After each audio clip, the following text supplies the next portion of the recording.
नमस्कार। राधे राधे। आज हम शुरुआत कर रहे हैं एडवांस प्रेडिक्टिव टैरो कोर्स की। तो आज मैं आपको बताऊंगा कि टैरो होते क्या हैं और हम टैरो से किस तरह से प्रेडिक्शन कर सकते हैं। मैं आपको बता दूं कि टैरो का प्रेडिक्शन 95% तक एक्यूरेट होता है और हम टैरो से बहुत सारी चीजों का प्रेडिक्शन भी कर सकते हैं। आजकल बहुत सारी फीलिंग्स की बात होती है, बहुत एनर्जीज की बात होती है कि मेरे बॉयफ्रेंड की एनर्जी क्या है, मेरे गर्लफ्रेंड की फीलिंग मेरे लिए क्या है, मेरे हस्बैंड की फीलिंग मेरे लिए क्या है। तो ये सारी फीलिंग्स जो भी हैं वो सब हम टैरो कार्ड से भी देख सकते हैं। टैरो कार्ड हमें बताता है कि अभी करंटली हमारे पार्टनर के दिमाग में क्या चल रहा है, या जिस भी व्यक्ति की फीलिंग हम अपने लिए जानना चाहें वो हम टैरो कार्ड से जान सकते हैं। टैरो का प्रिडिक्शन 95% तक एक्यूरेट होता है। आप टैरो से कहीं कंफ्यूज हैं, अगर किसी भी क्षेत्र में आप कंफ्यूज हैं कि आपको क्या करना चाहिए, तो ये भी हम टैरो से गाइडेंस ले सकते हैं। जैसे कि मैं जॉब करूं या बिजनेस, मैं ये वाली नौकरी करूं या दूसरी वाली नौकरी करूं, इस तरह की अगर आपके मन में कंफ्यूजन्स है तो वो आप टैरो से पूछ सकते हैं और टैरो आपको बहुत अच्छा गाइडेंस भी दे सकता है। जैसे हमारी शादी के लिए 3 रिश्ते आए, इन 3 रिश्तों में क्या चूज करूं, इस तरह की जो रीडिंग है, इस तरह की जो प्रिडिक्शन है, वो आप टैरो से गाइडेंस के रूप में ले सकते हैं। और टैरो आपको परफेक्ट और एक्यूरेट गाइडेंस भी प्रोवाइड करता है। यहां पर हम ये सीखेंगे कि अब इस टैरो में हम क्या क्या कर सकते हैं। इस टैरो से हम किस टाइप का प्रिडिक्शन कर सकते हैं, कैसे हम किसी की फीलिंग बताएंगे, और ये सब चीजें आएंगी कार्ड को रीड करने से। तो मैं आपको कार्ड रीड करना भी बताऊंगा। जैसे टैरो में बहुत सारे कार्ड्स होते हैं, उनकी अलग अलग मीनिंग्स होती है, कौन से निगेटिव कार्ड हैं, कौन से पॉजिटिव कार्ड हैं, ये सारी चीजें मैं आपको बताऊंगा अपने इस एडवांस टैरो प्रेडिक्टिव कोर्स में। तो ये रहा हमारा advance predictive tarot course introduction. तो टैरो कार्ड मेडिटेशन और स्पिरिचुअलिटी को बताता है, और टैरो कार्ड रीडिंग भी सिर्फ और सिर्फ मेडिटेशन और स्पिरिचुअलिटी पर ही डिपेंड करती है कि आप किस तरह से कार्ड से कनेक्ट होते हो। टैरो कार्ड से हम फ्यूचर को प्रेडिक्ट कर सकते हैं, उसके सिंबल्स को समझते हुए, उसके कलर्स को समझते हुए। कुछ टैरो कार्ड्स में हमारे पास सिंबल्स होते हैं और कलर्स होते हैं, उन कलर्स का क्या मीनिंग होता है, उन सिंबल्स का क्या मीनिंग होता है, आगे चल करके हम आपको इसका भी बताएंगे। आपके दिमाग में कोई भी क्वेश्चन चल रहा है किसी भी फील्ड से रिलेटेड, उसके बारे में आप आंसर जान सकते हो टैरो से। आपके दिमाग में अगर कोई भी कंफ्यूजन है और आप एक जीवन के दोराहे पर आकर के बहुत कंफ्यूज हो गए हो, तो भी आप टैरो कार्ड से आप अपना गाइडेंस ले सकते हो।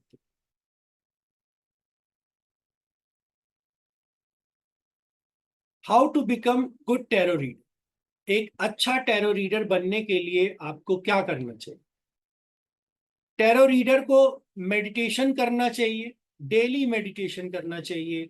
और टैरो रीडर को उन्हीं लोगों का प्रिडिक्शन करना चाहिए जिनको टैरो पर विश्वास हो। जिनको टैरो पर विश्वास नहीं है, उनका प्रिडिक्शन आप मत करो, या फिर उनसे बोलो कि आप पहले टैरो पर विश्वास करो। कई लोग आते हैं आपसे बोलते हैं कि देखो मुझे टैरो पर विश्वास तो नहीं है, बट मेरे बारे में कुछ बता दो। तो ऐसे लोगों के लिए आप उनका पास्ट बता दो, टैरो से देख करके उनका पास्ट बता दो। अगर उनका पास्ट आपकी रीडिंग से मैच हो गया तो फिर वो आपसे खुलने लगेंगे और आपको अपनी और भी सारी बातें बताएंगे। उसके बाद आपको कहना है कि आप पहले टैरो पर विश्वास करो, फिर आगे बढ़ो, फिर हम आपका प्रेडिक्शन करेंगे। उससे पहले हमें खुद को टैरो पर विश्वास होना चाहिए कि टैरो से जो भी हम कार्ड निकाल रहे हैं वो सही कार्ड निकल रहा। टैरो रीडर को कभी भी फेक नहीं होना चाहिए। टैरो रीडिंग अपने कंफ्यूजन्स को क्लियर करने के लिए बहुत ही बेस्ट तरीका है, और इस तरीके से हमारे मन में जो भी कंफ्यूजन होती है वो हम दूर कर लेते हैं। टैरो रीडर फ्यूचर को प्रेडिक्ट कर लेता है, पास्ट को प्रेडिक्ट कर लेता है, प्रेजेंट को कर लेता है, और आपको बहुत अच्छी गाइडेंस भी दे सकता है। तो टैरो रीडर के अंदर ये सारी क्वालिटी होनी चाहिए। अब आज से आपको क्या करना है, आपको deep breath in and out लेनी है, कम से कम दिन में 10 बार। हिस्ट्री जान लेते हैं कि टैरो आए कहाँ से।